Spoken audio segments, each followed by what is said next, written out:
Oke, halo semuanya.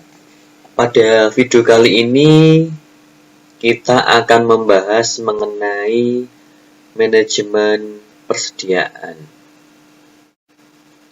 Secara konseptual, prinsip yang dimiliki atau konsep yang perlu dipahami dalam manajemen persediaan ini sama dengan manajemen modal kerja. Nah, jadi saya sarankan bagi yang belum melihat, silahkan dilihat terlebih dahulu video saya sebelum ini terkait dengan manajemen modal kerja. Supaya ketika melihat video atau membahas manajemen persediaan, kita akan lebih mudah untuk memahami. Persediaan yang dimaksud dalam pokok bahasan ini adalah terkait dengan persediaan yang ditujukan untuk memenuhi kebutuhan penjualan. Perusahaan manufaktur biasanya memiliki 3 jenis persediaan. Yang pertama persediaan bahan mentah, kedua persediaan barang setengah jadi, dan ketiga persediaan barang jadi. Khusus untuk perusahaan dagang, biasanya hanya ada satu jenis persediaan, yaitu persediaan barang dagangan. Dan biasanya, persediaan ini memiliki persentase atau proporsi yang cukup besar dari keseluruhan aktiva lancar.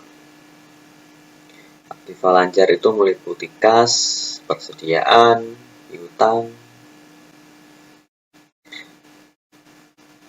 Nah, manajemen persediaan ini perlu dikelola dengan baik. Dimaksudkan agar jumlah persediaan berada pada tingkat optimal. Apa yang dimaksud dengan tingkat optimal? Tingkat optimal berarti persediaan itu tidak terlalu banyak di gudang atau tidak terlalu sedikit. Dan apa konsekuensi logis atau konsekuensi yang akan diterima oleh perusahaan ketika persediaan itu terlalu besar dan terlalu kecil? Nah, tentu ketika persediaan itu terlalu besar, konsekuensi yang akan diterima oleh perusahaan adalah akan ada aktiva lancar yang menganggur. Nah, tetapi kalau terlalu sedikit, konsekuensinya atau risiko yang akan diterima oleh perusahaan adalah akan mengganggu proses produksi atau proses penjualan. Dan yang lebih penting lagi adalah jumlah persediaan juga akan mempengaruhi besar kecilnya biaya persediaan yang harus dikeluarkan.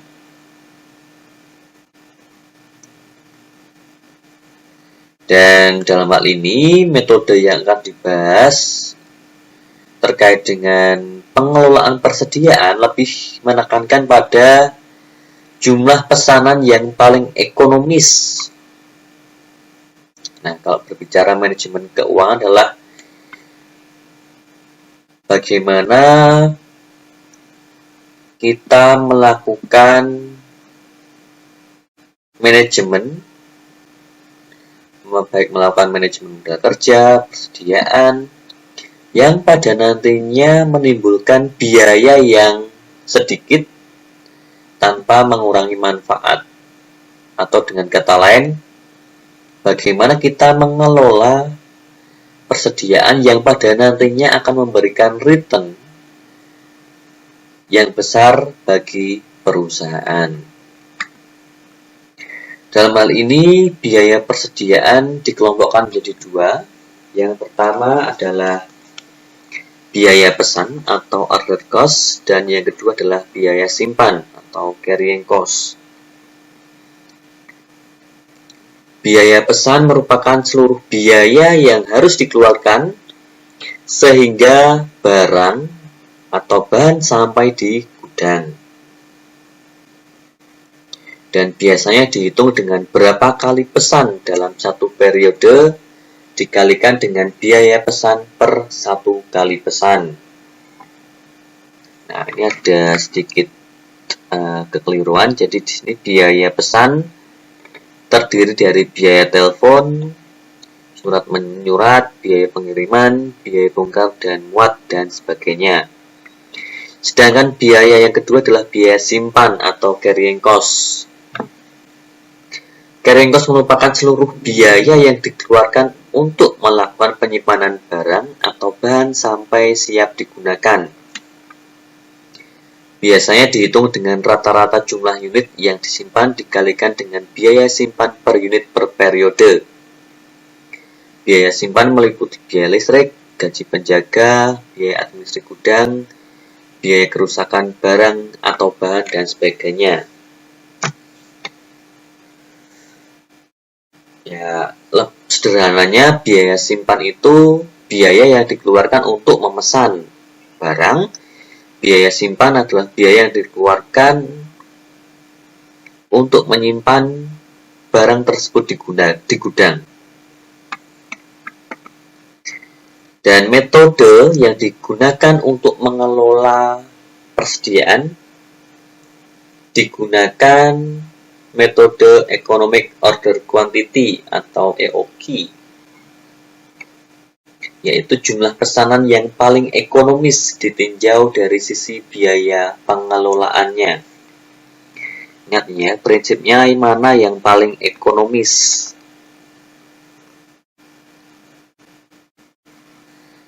Dan simbol yang digunakan untuk kebutuhan bahan selama 1 tahun adalah D, unit, atau untuk memudahkan untuk mengingat, D itu demand, kebutuhan, permintaan. Kemudian biaya pesan, O, order, per 1 kali pesan, dan biaya simpan, C, carrying cost, per unit per tahun. Nah, jumlah 1 kali pesan adalah Q atau quantity. Jumlahnya berapa? Nah, dari rumus atau dari pengertian dan simbol yang digunakan, maka secara logis atau secara logika, frekuensi pesan atau berapa kali pesan itu rumusnya D per Q. D itu kebutuhan selama 1 tahun dibagi dengan jumlah 1 kali pesan. Dari perhitungan tersebut dapat diketahui biaya pesan selama 1 tahun, yaitu frekuensi pesan dikalikan dengan per 1 kali pesan. Atau untuk biaya pesannya adalah berapa kali atau frekuensi selama 1 tahun itu berapa kali pesan sih, kemudian dikalikan dengan biaya pesan per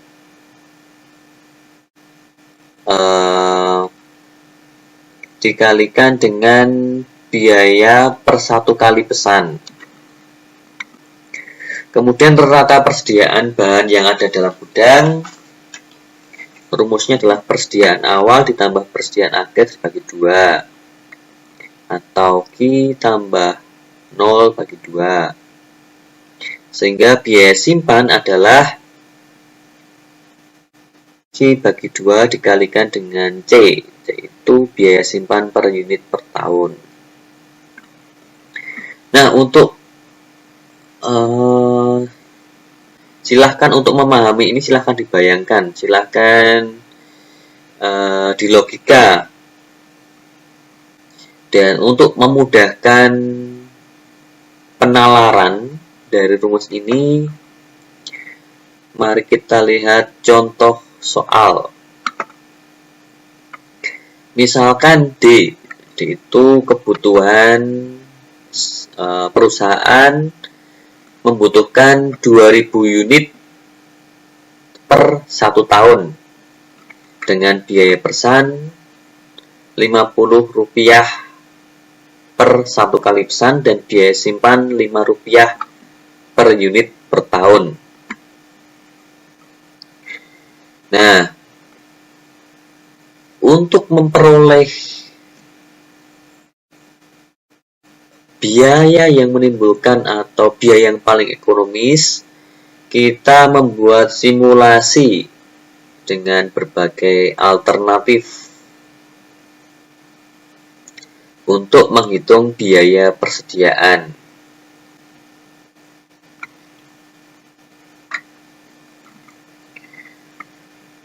Jika jumlah 1 kali pesan 50 unit, maka frekuensi pesan selama 1 tahun adalah 40 kali. Karena jumlah unit yang dibutuhkan 2.000 unit 1 tahun.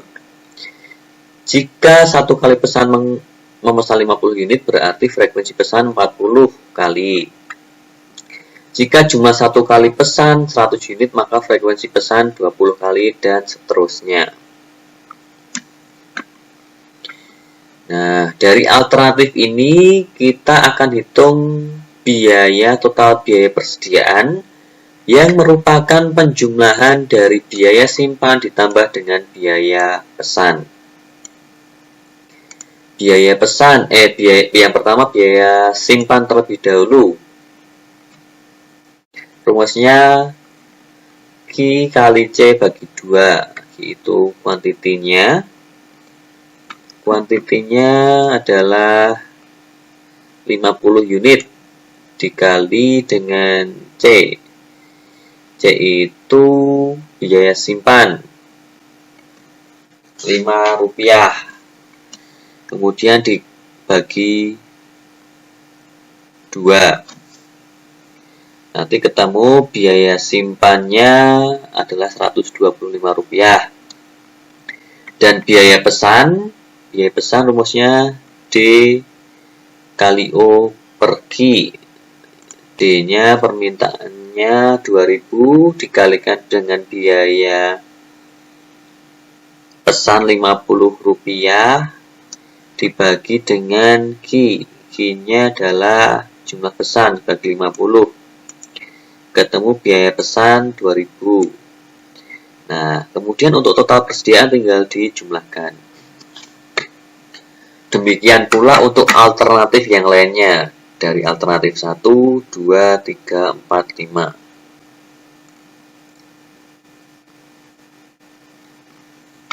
Nah, dari simulasi atau perhitungan berbagai alternatif tadi, dapat dilihat bahwa jumlah pesanan yang akan menghasilkan total biaya persediaan yang paling murah adalah 200 unit ini, yaitu sebesar Rp1.000.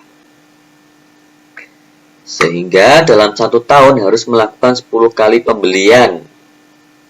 10 kali pembelian atau pemesanan, dan setiap kali pesan memesan 200 unit.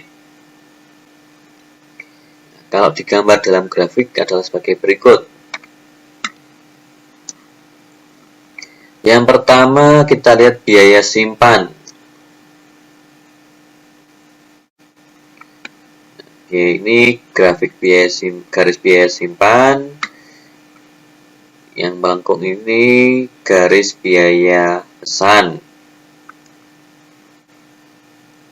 Nah, dari perhitungan dan dari gambar atau grafik dapat disimpulkan bahwa total biaya persediaan akan minimum pada saat biaya simpan sama dengan biaya pesan, atau ketika garis dari biaya simpan dan biaya pesan saling memotong satu sama lain.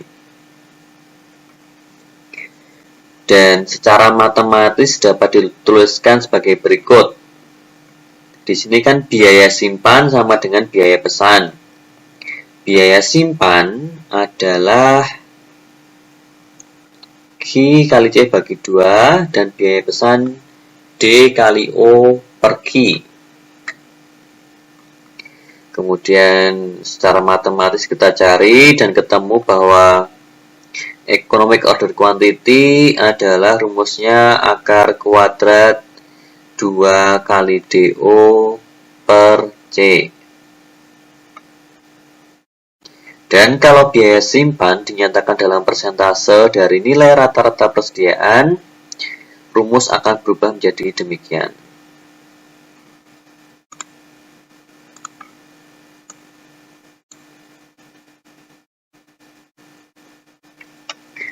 Kita lihat contohnya. Contoh soal, kebutuhan bahan adalah 4.000 unit per tahun, biaya pesan Rp8 per 1 kali pesan, harga bahan Rp60 per unit, biaya simpan 25% dari nilai rata-rata persediaan. Diketahui biaya simpan adalah Rp16 per unit per tahun.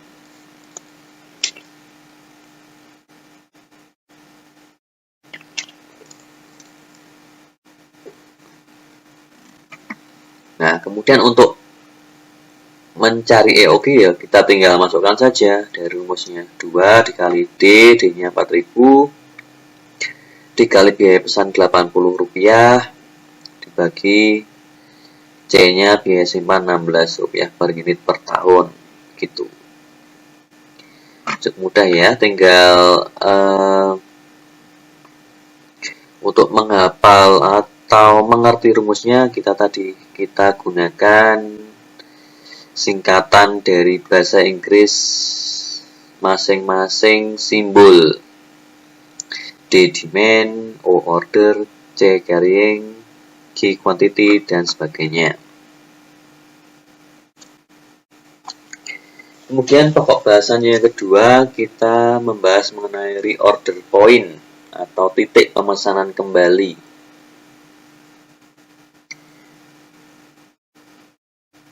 Yang menjadi pertanyaan utama dalam pokok bahasan reorder point adalah kapan perusahaan harus memesan ulang bahan yang dibutuhkan. Nah, contoh kasus di atas menunjukkan bahwa dengan asumsi bahan begitu dipesan segera dapat digunakan atau segera datang di gudang, maka pemesanan ulang dilakukan pada saat persediaan bahan di gudang 0 unit.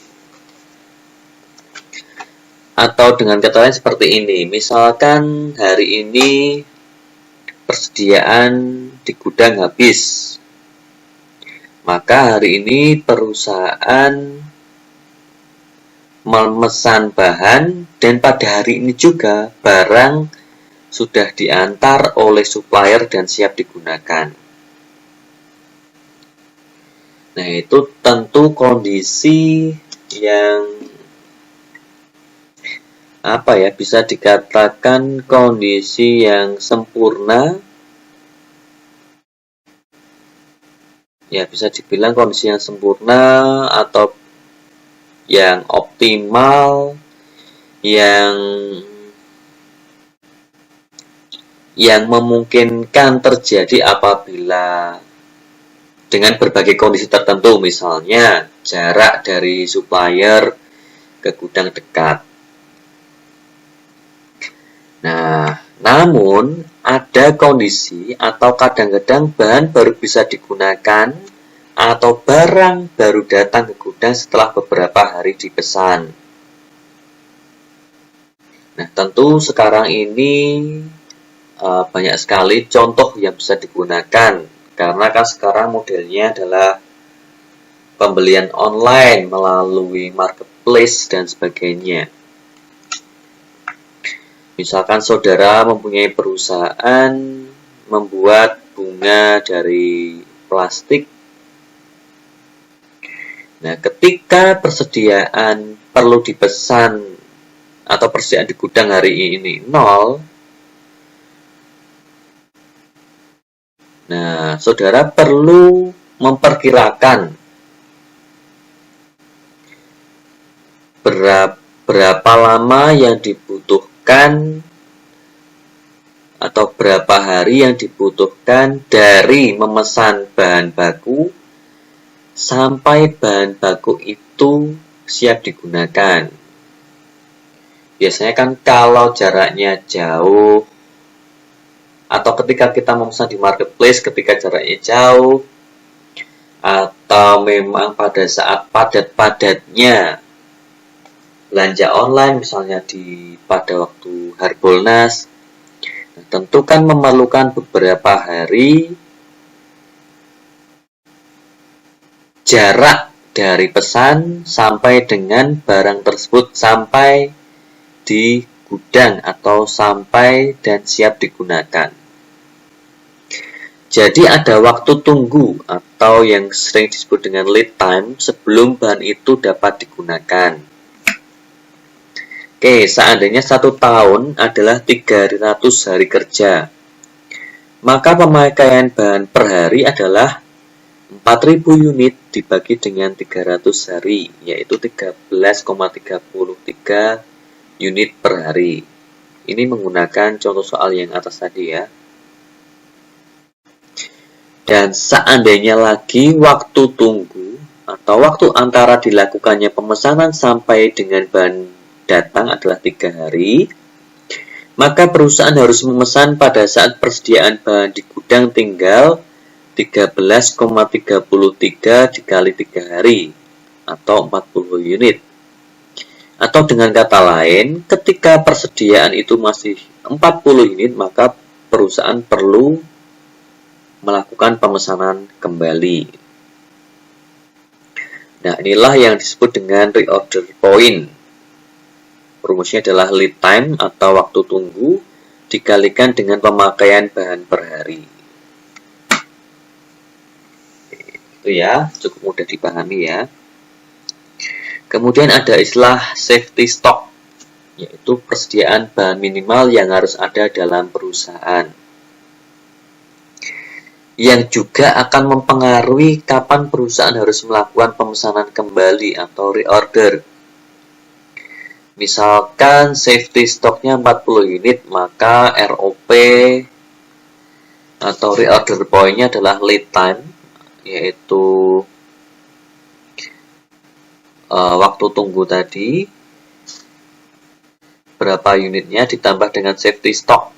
Nah, kalau ROP-nya atau lead time-nya yang pertama tadi adalah 40 unit dan safety stock-nya 40 unit, berarti ROP-nya adalah 80 unit, tinggal ditambahkan saja.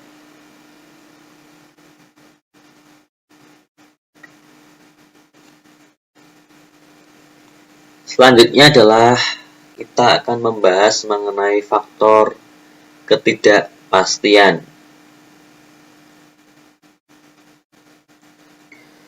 Faktor ketidakpastian akan sangat mempengaruhi kebijakan waktu tunggu. Bahan dipesan hari ini ada kemungkinan datang 5 hari kemudian, tetapi bisa jadi datang besok pagi. Ada ketidakpastian tentang datangnya bahan. Nah, oleh karena itu, ada kemungkinan perusahaan akan mengalami kelebihan bahan yang tersedia apabila bahan datang lebih cepat dari yang diperkirakan. Dan ada kemungkinan perusahaan akan mengalami kekurangan bahan kalau atau apabila bahan datang lebih lambat dari yang diperkirakan. Ya, jadi pertanyaan lagi, kapan perusahaan harus melakukan pemesanan kembali? Nah, ini akan sangat ditentukan oleh keputusan tentang waktu tunggu. Berapa hari lead time yang paling optimal? Sehingga kalau bahan datang terlalu cepat tidak akan menimbulkan tambahan biaya simpan yang terlalu besar. Dan sebaliknya, kalau bahan datang terlambat, tidak akan menimbulkan biaya kekurangan bahan yang terlalu besar pula. Nah, tentu sekarang ini seperti yang sudah dibahas tadi, ada faktor ketidakpastian. Terutama ketika saudara memesan di luar pulau atau di beda provinsi, akan ada banyak faktor yang mempengaruhi lamanya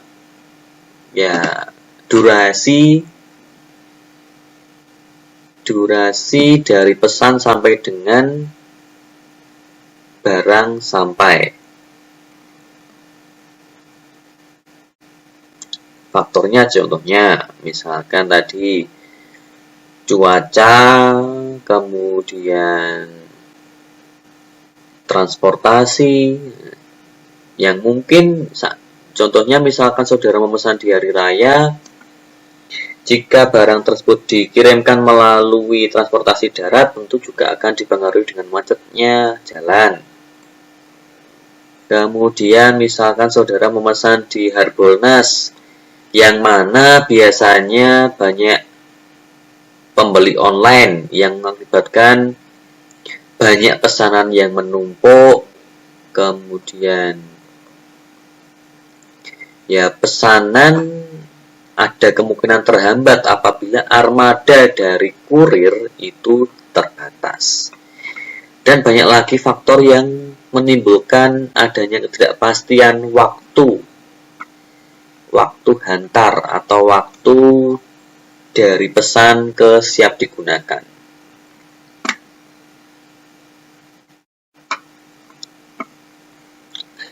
Masih menggunakan kasus di atas dengan tambahan informasi yang diperlukan sebagai berikut. Ini kebutuhan bahan masih sama 4.000 unit per tahun, biaya pesan Rp8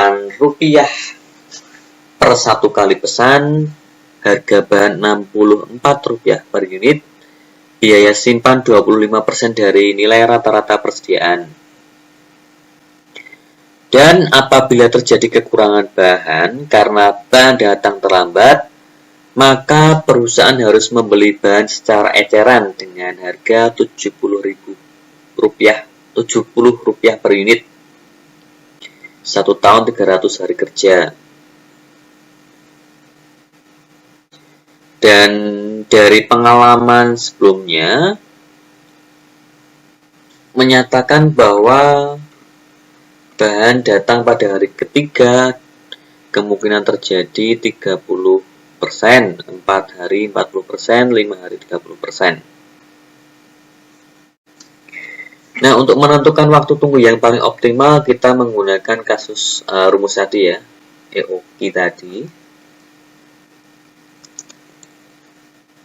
Ditemukan bahwa EOQ-nya adalah 200 unit, jadi frekuensi pemesanan adalah 20 kali dalam setahun.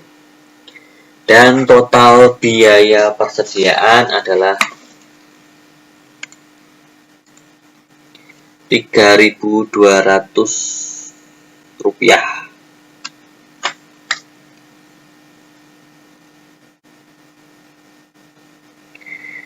Pemakaian bahan per hari 13,33 unit per hari. Nah, kita lihat kalau bahan datang terlambat, konsekuensinya apa? Kalau bahan datang terlambat, kita perlu mencari bahan lain secara ecer atau di penjual lain secara ecer, yang biasanya harga per unitnya adalah lebih mahal. Contohnya,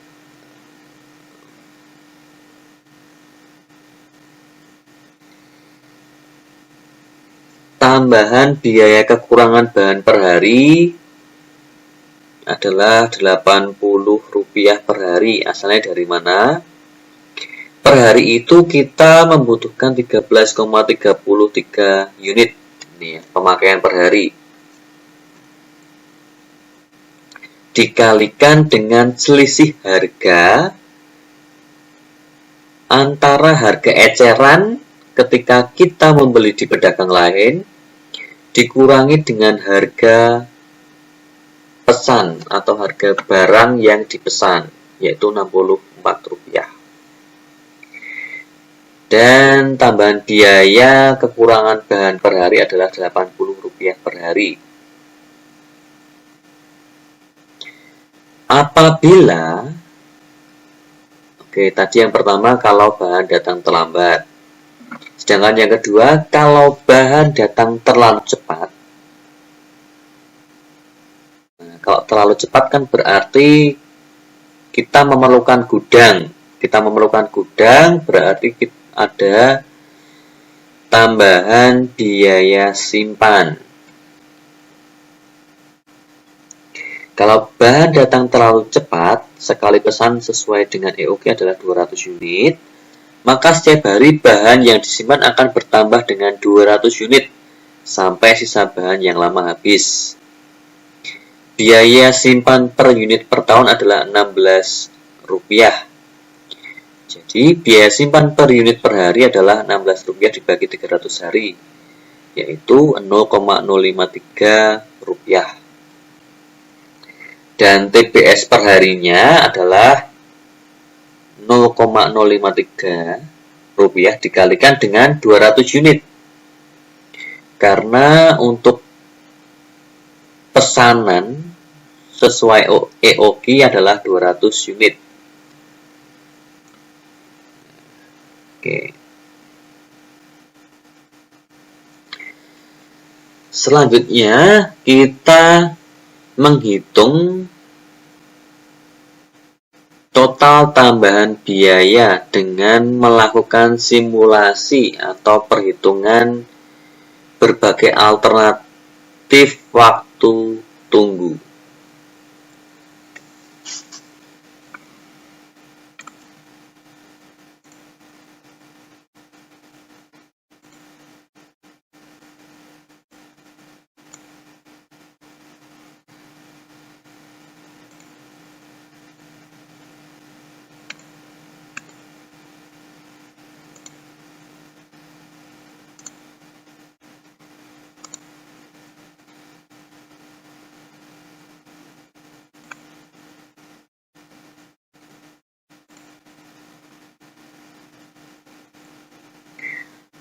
Oke,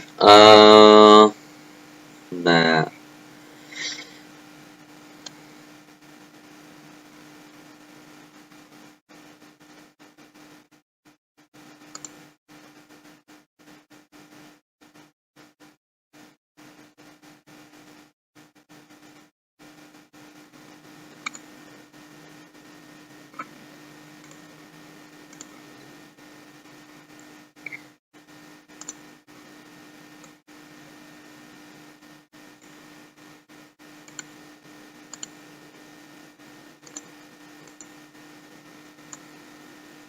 oke, waktu tunggu misalkan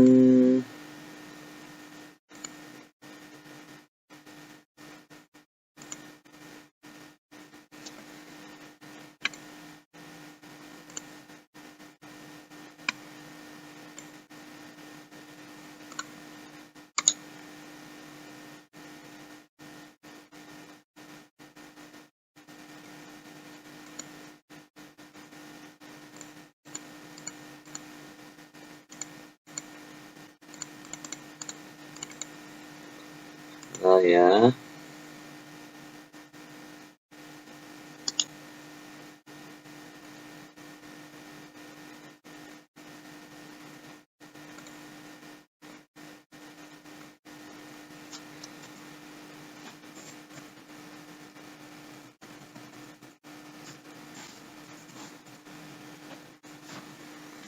Oke, nih kita lihat garis waktu.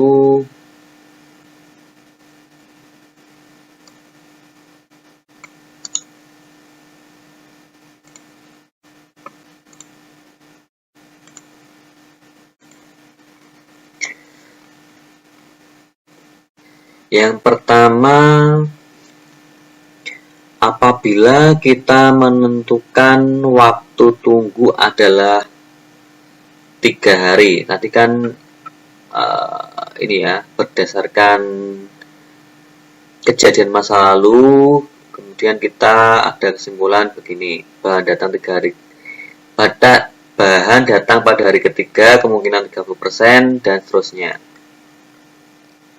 Kita simulasikan, seandainya kita menentukan waktu tunggu adalah 3 hari. seandainya kita menentukan waktu tunggu adalah 3 hari, maka ada kemungkinan tambahan biaya kekurangan bahan apabila ternyata bahan datang pada hari ketiga dan keempat. Oke ya, sekali lagi, ketika kita menentukan bahwa waktu tunggu adalah 3 hari, maka ada kemungkinan tambahan biaya kekurangan bahan apabila bahan datang di hari keempat dan kelima. Maka di tabel ini ada tambahan biaya kekurangan bahan ketika waktu tunggunya 3 hari. Ketika datang di hari keempat, maka terlambat 1 hari. 1 hari dikalikan Rp80 per hari, dikalikan dengan persentase kemungkinannya, yaitu 40%. Dan apabila datangnya di hari kelima, berarti telat 2 hari. Berarti 2 hari dikalikan dengan Rp80 dikalikan dengan 30%. Ketemu tambahan biaya kekurangan bahan adalah Rp80. Dan tidak ada tambahan biaya simpan, karena tidak mungkin bahan datang lebih cepat jika menggunakan acuan tabel ini ya.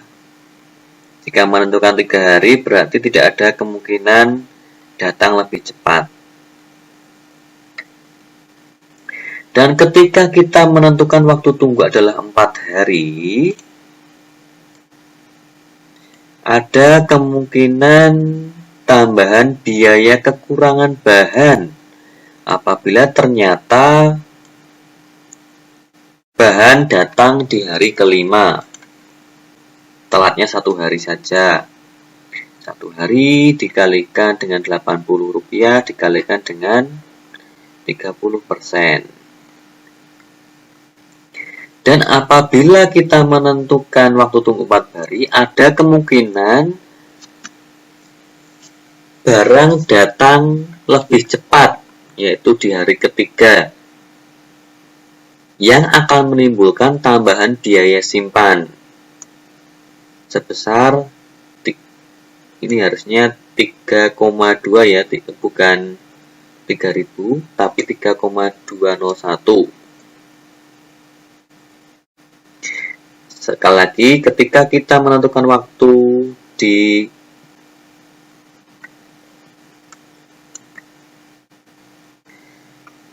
empat hari, maka ada kemungkinan datang terlambat yang menimbulkan tambahan biaya kekurangan bahan dan datang lebih awal yang menimbulkan tambahan biaya simpan. Dan alternatif yang ketiga adalah waktu tunggu 5 hari. Ketika kita menentukan waktu tunggu 5 hari, berarti kemungkinannya adalah barang itu atau bahan datang lebih cepat 2 hari. Lebih cepat 2 hari daripada tanggal yang ditentukan.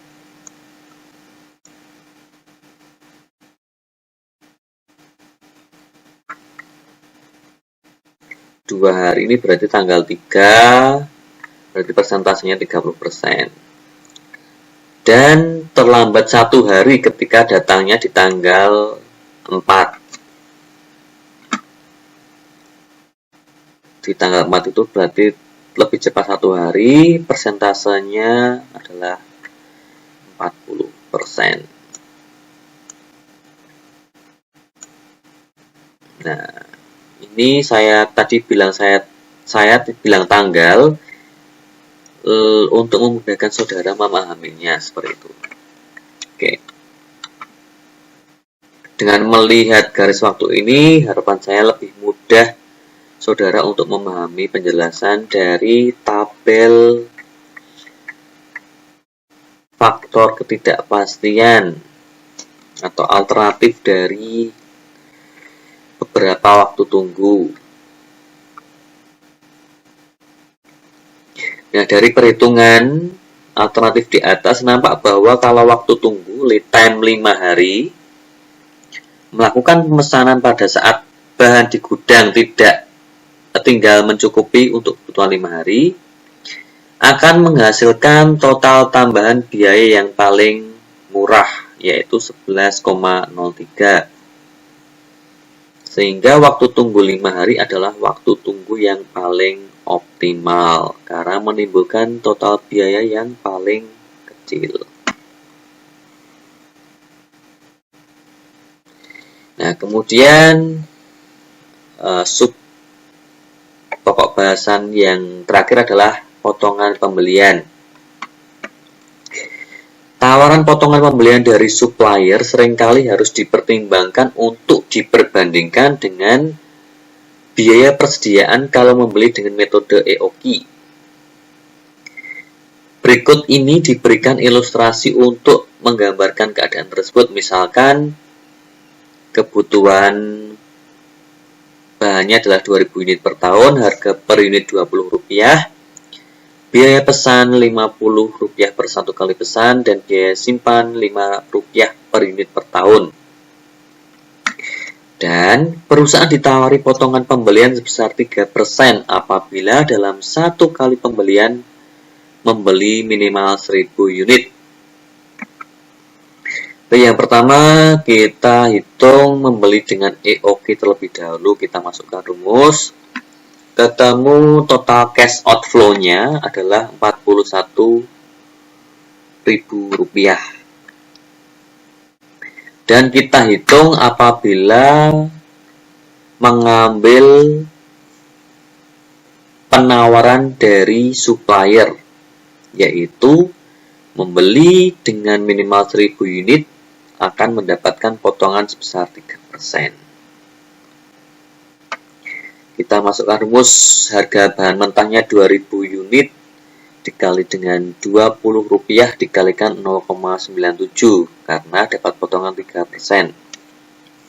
Kemudian biaya pesan yaitu 2 kali dikalikan dengan Rp50 dan biaya simpan 1000 unit dibagi 2 dikalikan dengan Rp5. Rp5 itu biaya simpan.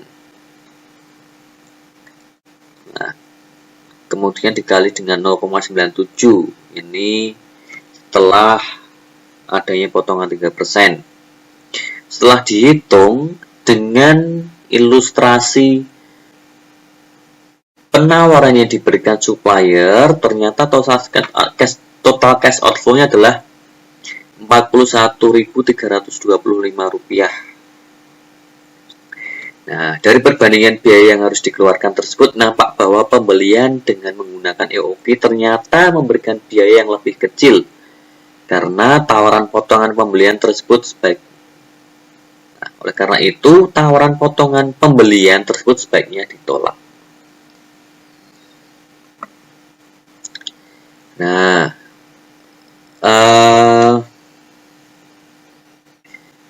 itu yang dapat saya jelaskan mengenai manajemen persediaan. Konsep atau prinsip dari manajemen persediaan adalah bagaimana mengelola persediaan itu secara optimal.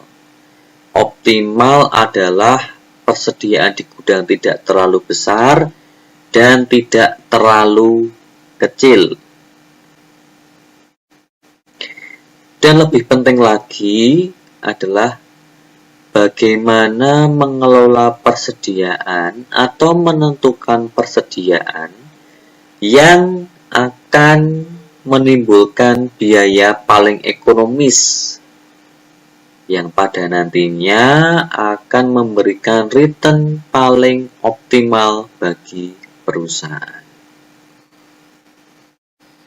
Oke, itu yang dapat saya berikan mengenai manajemen persediaan supaya membantu saudara dalam memahami manajemen persediaan. Dan untuk lebih memahami lagi seperti minggu sebelumnya, nanti saya akan memberikan latihan soal